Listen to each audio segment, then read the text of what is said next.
हर एक स्टूडेंट जिसके मैथ्स में बिल्कुल भी अच्छे मार्क्स नहीं आते तो उसे हमेशा ऐसा ही लगता है कि मैथ्स सिर्फ टॉपर्स के लिए बनी है, मैं तो इसे कभी सॉल्व कर ही नहीं पाऊंगा या फिर कर ही नहीं पाऊंगी। और स्टार्टिंग फिर यहीं से होती है कि तुम मैथ्स से इतने ज़्यादा डर जाते हो, इतने ज़्यादा दूर होते जाते हो कि मैथ्स के नाम से ही डर लगता है। लेकिन सोचो, अगर मैं तुमसे ये बोलूँ कि प्रॉब्लम तुम्हारे ब्रेन में नहीं, तुम्हारे स्टडी पैटर्न में है, तो क्या होगा? एक्चुअली क्या है कि हमें चाइल्डहुड से ही मैथ्स को पढ़ने का तरीका ही गलत सिखाया गया है, इसीलिए हमें मैथ्स के नाम से डर लगता है। अब सोचना ये है कि हमें एक ऐसा अप्रोच मिल जाए जिसमें फॉर्मूलाज रटने की ज़रूरत ही ना हो, कॉन्सेप्ट नेचुरली लर्न हो जाए और क्वेश्चंस देखते ही डर नहीं, एक्साइटमेंट हो। सो हेलो स्टूडेंट्स, मैं हूं मना रॉयल। तो आज की इस वीडियो में मैं क्या बताने वाली हूँ, सिर्फ 3 बातें जो कि बहुत ज़्यादा इफेक्टिव हैं, जिससे आप क्वेश्चंस को अच्छे से सॉल्व कर पाओगे। मैं ये तो नहीं कह रही कि आप मैथ्स के टॉपर बन जाओगे, लेकिन हाँ, आप उसे पहले से ज़्यादा पसंद जरूर करोगे। आज मैं आपको सारे जितने भी रूल बताने वाली हूँ वो सब अगर आप प्रैक्टिकली अप्लाई करोगे तो क्वेश्चंस आपको अच्छे से सॉल्व भी होंगे और आपको मैथ से डर नहीं लगेगा। सबसे पहला रूल है, कभी भी बिना समझे याद मत रखो। मतलब ये है कि maths is not about formulas, maths is about connections. हाँ, अगर आपने ये दोनों लाइन को अलग अलग समझ लिया तो आपको मैथ्स आने लग जाएगी।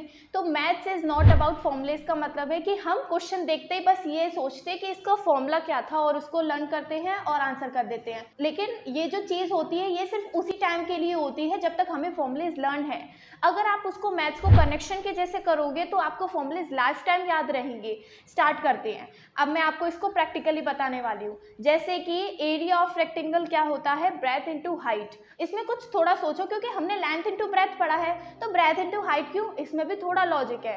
अच्छा ये बताओ, एरिया ऑफ रेक्टेंगल को जब आप, मान लो मैंने एक रेक्टेंगल बना लिया, इसको डायगोनली अटैच कर दिया, सिर्फ एक डायगोनल डाली, तो जब डायगोनल आती है तो वो क्या करती है, रेक्टेंगल को 2 इक्वल पार्ट्स में, 2 इक्वल ट्राइंगल्स में डिवाइड कर देती है। तो इसका मतलब जाहिर है, सिंपल सी बात है कि उसका एरिया भी इक्वल हो जाएगा। तो हमें बेस इनटू हाइट, मतलब जो हमने बी और एच लिए थे उनका क्या करना है, आराम से हाफ कर दो, तो हमारा ये बन जाएगा एरिया ऑफ वन ट्राइंगल। और we can say that area of a triangle is equals to half into B into H. ये मैंने बता दिया, आपके ऊपर डिपेंड करता है कि आप ऐसे कितने सारे फॉर्मूलेस को लॉजिक के साथ और कनेक्शन के साथ सॉल्व कर सकते हो। अगर आप ये फॉर्मूलाज को प्रैक्टिकली अप्लाई करोगे तो आपकी थिंकिंग पावर भी बूस्ट होगी एंड क्वेश्चन देखते ही आप उसको सॉल्व करने का एक्शन ले चुके होंगे। तो सिंपल सी बात है, लास्ट लाइन में कहना चाहती हूँ कि जब तक आप फॉर्मूलेस को समझोगे नहीं तब तक वो आपको किसी भी कीमत पे लर्न भी नहीं होंगे। तो दूसरा एंड यूनिक रूल है, मैथ्स को एक लैंग्वेज की तरह पढ़ो। देखो, पहले वाले की तरह इसको भी अगर आप प्रैक्टिकली अप्लाई करोगे तो ये भी बहुत ज़्यादा इफेक्टिव है। तो मैथ्स को एक लैंग्वेज की तरह पढ़ो, ये कुछ अलग नहीं लग रहा।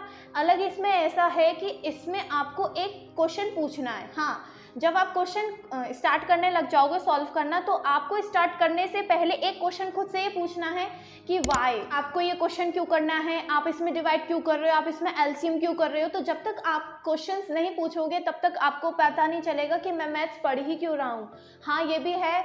और मैं आपको एक चीज़ और बताना चाहती हूँ, प्लस पॉइंट इसमें, कि अगर आप कोई भी वर्क स्टार्ट कर रहे हो तो उससे पहले आप ये पूछा करो कि मैं क्यों इसे स्टार्ट कर रहा हूँ या फिर मैं इस काम को क्यों करना चाहता हूँ। अगर आपको क्यों वर्ड का आंसर पता चल जाता है तो आप उसमें बहुत ज़्यादा अच्छे हो चुके हो वर्क में और उसे अच्छे से इफेक्ट में भी ला रहे हो उस काम को। तो ये सेम चीज़ मैथ्स में करनी है।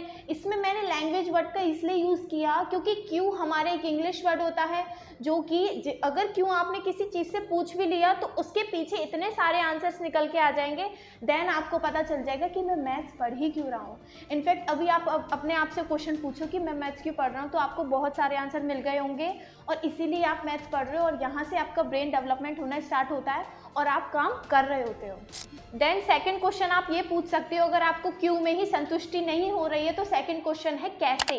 मतलब ये है कि ये फॉर्मूला कैसे आया, कैसे हुआ, तो एक्सेट्रा एक्सेट्रा। तो क्वेश्चंस पूछने से आपका ब्रेन भी डेवलप होता है एंड आपको रीज़न पता चल जाता है कि मैं ये काम कर क्यों रहा हूँ। तो जब आपको इन क्वेश्चंस के आंसर मिल जाते हैं तो आप मैथ्स के आंसर्स को क्या लिखते हो, एक कहानी की तरह स्टार्ट कर चुके होते हो एंड मैथ सब्जेक्ट आपका ब्यूटीफुल कन्वर्सेशन बन जाता है जो कि आपको लॉजिक एंड क्रिएटिविटी दोनों सिखाता है। तो नेक्स्ट है हमारा थर्ड रूल।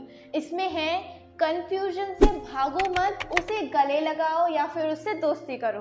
हाँ, आपने सही सुना, कंफ्यूजन से बिल्कुल नहीं भागना है। वैसे तो ये नॉर्मल है, जो आपको भी पता होगा कि कोई भी कंफ्यूजन हमारे समीप आए या फिर हमारे पास आए तो हमें क्या करना है, उसको डट के या फिर उसको अच्छे से देखना है कि मुझे कंफ्यूजन क्यों हो रही है, इसमें ऐसा क्या है जो मुझे नहीं आ पा रहा, या फिर ये चीज़ क्यों नहीं हो पा रही।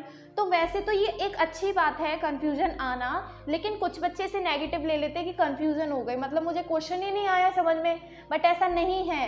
कंफ्यूजन आने का मतलब है कि तुम्हें दो रास्ते दिख रहे हैं कि हम मैथ्स को ऐसे भी कर सकते थे और ऐसे भी कर सकते थे, बट सर ने ऐसा क्यों किया, मुझे कंफ्यूजन हो रही कि ये वाले मेथड से क्यों नहीं किया। तो इसमें आपको क्लैरिटी मिलती है। हाँ, इसमें आपको क्लैरिटी मिलती है कि आप हर एक क्वेश्चन को 2 टाइप से या फिर ऑल्टरनेट मेथड से सॉल्व कर सकते हो।